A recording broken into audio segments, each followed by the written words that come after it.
यादों में खोया हुआ था और थोड़ी देर उसमें रहना चाहता था। आपने मुझे बीच में ही बुला लिया। इतनी सुंदर प्रस्तुति पूरे कार्यक्रम की, स्वागत गीत से लेकर के और इस नाटिका तक। बहुत ही अद्भुत कार्यक्रम, बहुत ही अद्भुत कार्यक्रम। बहुत बहुत धन्यवाद प्रिंसिपल साहब, आपने मुझे यहाँ पे आज बुला करके ये अवसर दिया कि मैं इसका प्रत्यक्षदर्शी बन सकूं और इसको देख सकूं। Thank you very much. आदरणीय मनीष उपाध्याय जी, इस विद्यालय के चेयरमैन नॉमिनी अनुराग यादव जी, अपने केंद्रीय विद्यालय संभाग के असिस्टेंट कमिश्नर, हमारे सभी परिचित अपरिचित शिक्षक शिक्षिकाएं, निर्णायक मंडल और बहुत प्यारे प्यारे सुंदर सुंदर कपड़ों में, सुंदर सुंदर ड्रेस में, केडी की ड्रेस में आए हुए सब हमारे स्टूडेंट्स, आप सबसे मिलने का मौका मिलता है, बहुत अच्छा लगता है। और ये जो कार्यक्रम के लिए आप आए हैं, उसकी जो भी रूपरेखा हो, जो भी आपने किया हो, जो भी आप करने वाले हो, मेरे लिए ये बड़ी अच्छी बात है कि मैं आप सबके दर्शन कर रहा हूँ, आप सबके साथ सामने खड़ा हूँ, आपसे बातें कर रहा हूँ। बहुत ज्यादा वक्त नहीं मिलेगा, 2-4 मिनट ही है, उसके बाद फिर आप लग जाएंगे अपने लैब विजिट में, कोई प्रोजेक्ट्स प्रेजेंटेशंस में, इसमें उसमें। लेकिन ये जो थीम है, science, technology, innovation, clean, green, healthy nation, ये बड़ी अद्भुत थीम है। क्योंकि हम लोग साइंस का इस्तेमाल, टेक्नोलॉजी का इस्तेमाल करते हैं। साइंस में हम लोग बहुत तरह के चीजें पढ़ते हैं। आपने भी वैज्ञानिकों के बारे में सुना, वो कई न्यूटन दिखाई पड़ रहे थे, कई एडिसन दिखाई पड़ रहे थे, कई जो हमारे हजारों वर्ष पूर्व के साइंटिस्ट थे जो पत्थर से रगड़ करके और आग बना रहे थे, वो साइंटिस्ट दिख रहे थे। तो साइंस जो है वो इतनी जमा हो गई है अब, और टेक्नोलॉजी भी इतनी जमा हो गई है अब कि जो है उसी को सीखने के अंदर में जिंदगी निकल जाए वो खत्म नहीं होती। आप अभी छठी क्लास से शुरू करते हो साइंस सीखना, और वो नया तो कुछ होता नहीं, वो न्यूटन के नियम वही है, और वो ओम का नियम और फलाने का नियम, भिमानी का नियम, वही पढ़ते पढ़ते पढ़ते पढ़ते पढ़ते पढ़ते पढ़ते पढ़ते वो थक जाओ, नहीं वो खत्म नहीं होता है। इतना सारा साइंस हो चुका, इतनी सारी टेक्नोलॉजी हो चुकी। लेकिन ये जो तीसरा शब्द है ये बड़ा इंपॉर्टेंट है, इनोवेशन। और इनोवेशन का तो कुछ बहुत ही अद्भुत आनंद है।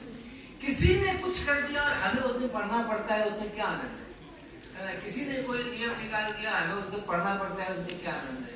किसी ने कोई समीकरण बना दिया, इक्वेशन बना दिया, हमें उसे रटना पड़ता है, उसमें क्या आनंद है। लेकिन अगर हम कुछ करते हैं तो किसी ने नहीं किया हो, तो उसको उसमें बहुत आनंद है, उसी को हम लोग इनोवेशन कहते हैं। इस पूरे कार्यक्रम की जो रचना की गई है, जो स्टेज पर कार्यक्रम की जो रचना की गई है, वो भी अपने आप में एक अच्छा इनोवेशन है।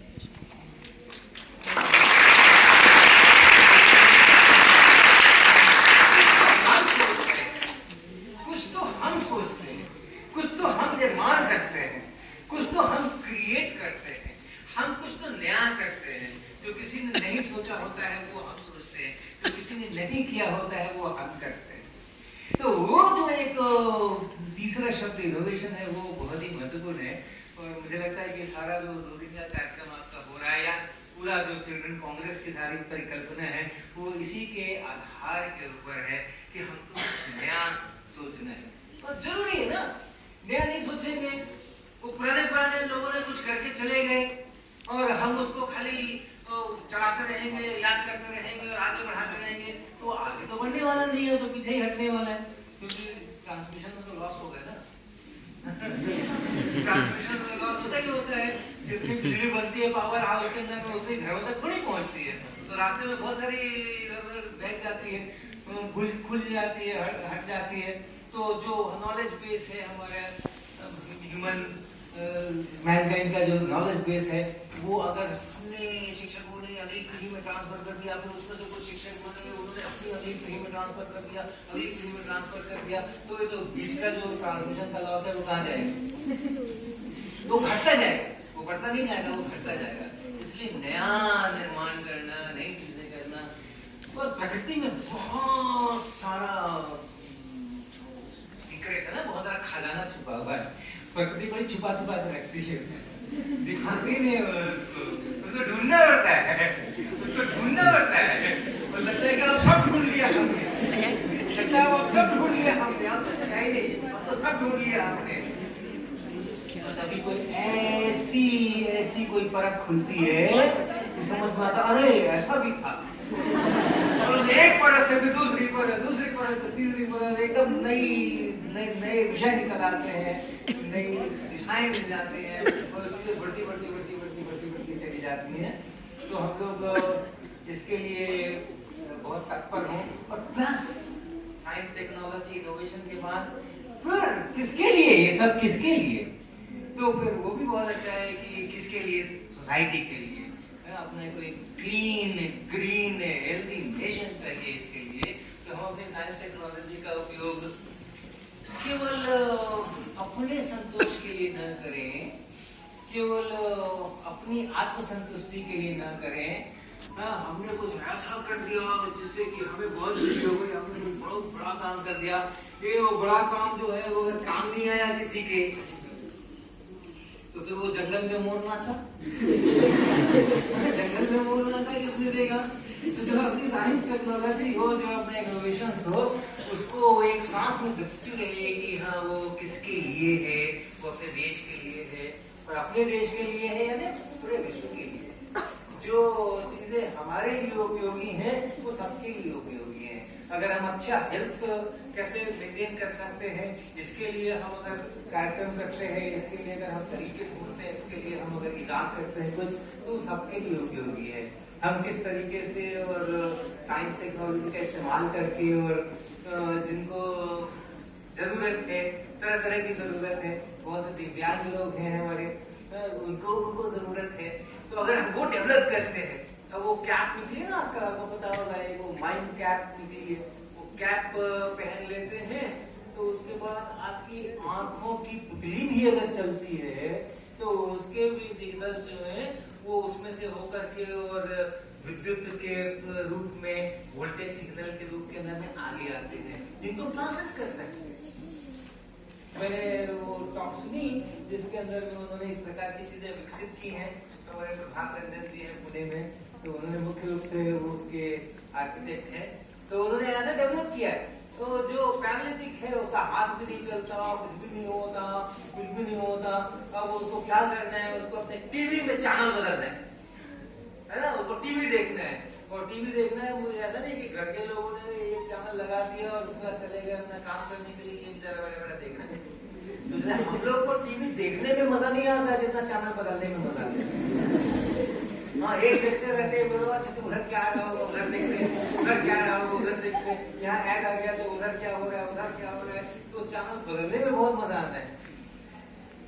अब वो बंदा कैसे चैनल बदले? तो उस कैप के सहारे से केवल की आंख चलती है और कुछ नहीं चलता है। लेकिन वो आंख भी अगर चलती है तो वो आंख किधर जा रही है और कैसे चल रही है और कैसे उसकी दुनिया इधर से उधर हो रही है, उनसे सिग्नल पकड़ करके, और वो कोड हो गया कि हाँ वो ऐसे करोगे तो ये वाला चैनल आगे बढ़ेगा, ऐसे करोगे तो ये वाला चैनल पीछे हटेगा, वो बंदा बैठ करके अब टीवी का आनंद ले पा रहा है। तो अगर हमने अपने देश के लिए ऐसा डेवलप किया तो ये तो सबके लिए भी उपयोगी है ना। कोई ब्राजील में भी अगर उस प्रकार का बंदा होगा तो उसको भी तो काम आएगी। तो ये केवल नेशन ही नहीं है, क्लीन ग्रीन और हेल्दी नेशन जो है हम अपने नेशन पे प्रयोग करते हैं। हम अपनी लेबोरेटरी के अंदर IIT कानपुर के अंदर में प्रयोग करते हैं, चीजें डेवलप करते हैं, लेकिन वो डेवलप होती है तो केवल IIT कानपुर के काम थोड़ी आती है, वो तो फिर बहुत पूरे कानपुर के काम आएगी, पूरे लखनऊ संभाग के काम आएंगी, पूरे देश के काम आएंगी। उसी प्रकार से जब हम अपने देश के लिए मॉडल्स खड़े करेंगे तो पूरे विश्व के लिए काम आएंगे। तो आप लोग जो सर्वे वगैरह किया होगा, आपने प्रॉब्लम्स देखे होंगे, किस प्रकार के प्रॉब्लम्स हैं, और उसके बाद फिर आपने कुछ प्रोजेक्ट्स बनाए होंगे और कुछ उसके लिए सॉल्यूशंस आपने लिखे होंगे। तो ये नेशनल और इंटरनेशनल और संभाग और ये सब तो अपनी जगह है, लेकिन आप जमीन के साथ जुड़ गए, आप जमीन के साथ जुड़ गए हैं, आप समस्याओं को आपने नजदीक से देखा है, उन समस्याओं के समाधान के लिए आपने कुछ सोचा है, लोगों से बात की है। तो अब जब आप साइंस करोगे आगे, अब जब आप टेक्नोलॉजी विकसित करोगे, अब जब आप इनोवेशन करोगे, तो आप जरूर ये जो संस्कार अभी पड़े हैं कि जो हमारे समाज की समस्याएं हैं उनको हमें सुलझाना है, तो वो रिसर्च उसी तरफ ओरिएंट होगा। ये इस पूरे का एक बहुत बड़ा आउटकम है। तो सभी लोग जिन्होंने उतरे हैं, जो मैदान में उतरे हैं, जमीन पर उतरे हैं और जाकर के लोगों को देखा है, उनकी समस्याओं को समझा है, अपने मोहल्ले की समस्या को समझा है, अपने माता पिता की समस्या को समझा है, किसको क्या प्रॉब्लम हो रही है और उसके लिए आपने कोई सोल्यूशन ढूंढा है। तो ये जो संस्कार है, यही अपने आप में बहुत बड़ा प्रतिफल है। और भविष्य में आप सभी लोग इस भारत देश के लिए, इस भूमि के लिए, इस समाज के लिए बहुत अच्छे अच्छे काम करेंगे। और आप सारे लोगों को ये बहुत अच्छी बात है कि इस प्रकार की दृष्टि मिल रही है ना। मैं जब आपके उम्र में था और स्कूल जाया करता था तो हमें एक ही दृष्टि दी जाती थी, कितने सब्जेक्ट में पास हुई, कितने सब्जेक्ट में फेल। खासकर मेरे लिए, क्योंकि मैं अपने स्कूल के समय में बहुत सारे सब्जेक्ट में पास हो जाता था और कुछ सब्जेक्ट में फेल भी हो जाता था। तो मेरा तो एक ही टारगेट होता था कि सारे सब्जेक्ट्स में जिस दिन पास कर जाओ उस दिन बहुत सारी मिठाइयाँ। तो लेकिन ये बहुत आप अच्छे समय पर इस धरती पर हैं, क्योंकि इस समय में साइंस, टेक्नोलॉजी, इनोवेशन और सोसाइटी के साथ में जुड़ाव, इन सब के प्रति बहुत जागरूकता है। और स्कूल के अंदर में जगह जगह पर तरह तरह के कार्यक्रम, सरकारी गैर सरकारी कार्यक्रमों के माध्यम से आपके जीवन को एक यूजफुल, सफल तो मैं नहीं कहूँगा, क्योंकि सफल की परिभाषाएं बहुत अलग अलग है। सफल की परिभाषाएं सबकी अलग अलग होती है। किसी को एक बड़ा सा पैकेज मिल जाए और नौकरी मिल जाए 2-4 लाख रुपए महीने की, तो वो सफल हो गया। किसी के लिए और कुछ हो जाए, किसी के लिए इतनी प्रसिद्धि हो जाए कि चार तरफ 4 गनर्स घूम रहे हैं, तो वो सफल हो गया। लेकिन मुख्य बात है कि यूजफुल, उपयोगी होनी चाहिए। जिंदगी कैसी होनी चाहिए? उपयोगी होनी चाहिए, यूजफुल होनी चाहिए। तो यूजफुल आपकी जितनी जिंदगी होगी उतना ही आपके धरती पर ज्ञान जन्म लेना आना सार्थक होगा। तो इस समय में बहुत चेतना है इस विषय के अंदर, इस विषय की बहुत चेतना है पूरे देश के अंदर में कि सभी की जो जिंदगी है वो उपयोगी जिंदगी बने और बहुत सारे लोगों की जिंदगी उसके कारण से ठीक ठाक चले आगे। तो आप सबको बहुत सारी शुभकामनाएं इस प्रोग्राम के लिए नहीं, ये 2 दिन के अंदर में क्या होना है इसके लिए नहीं, लंबे समय के लिए, लंबे समय के लिए आपको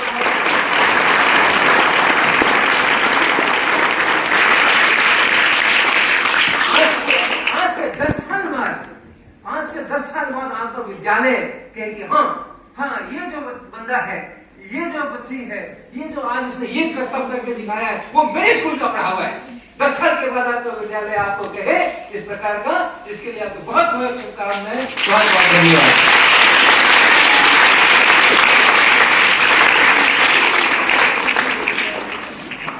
Thank you, sir, for very motivating words. Life is a beauty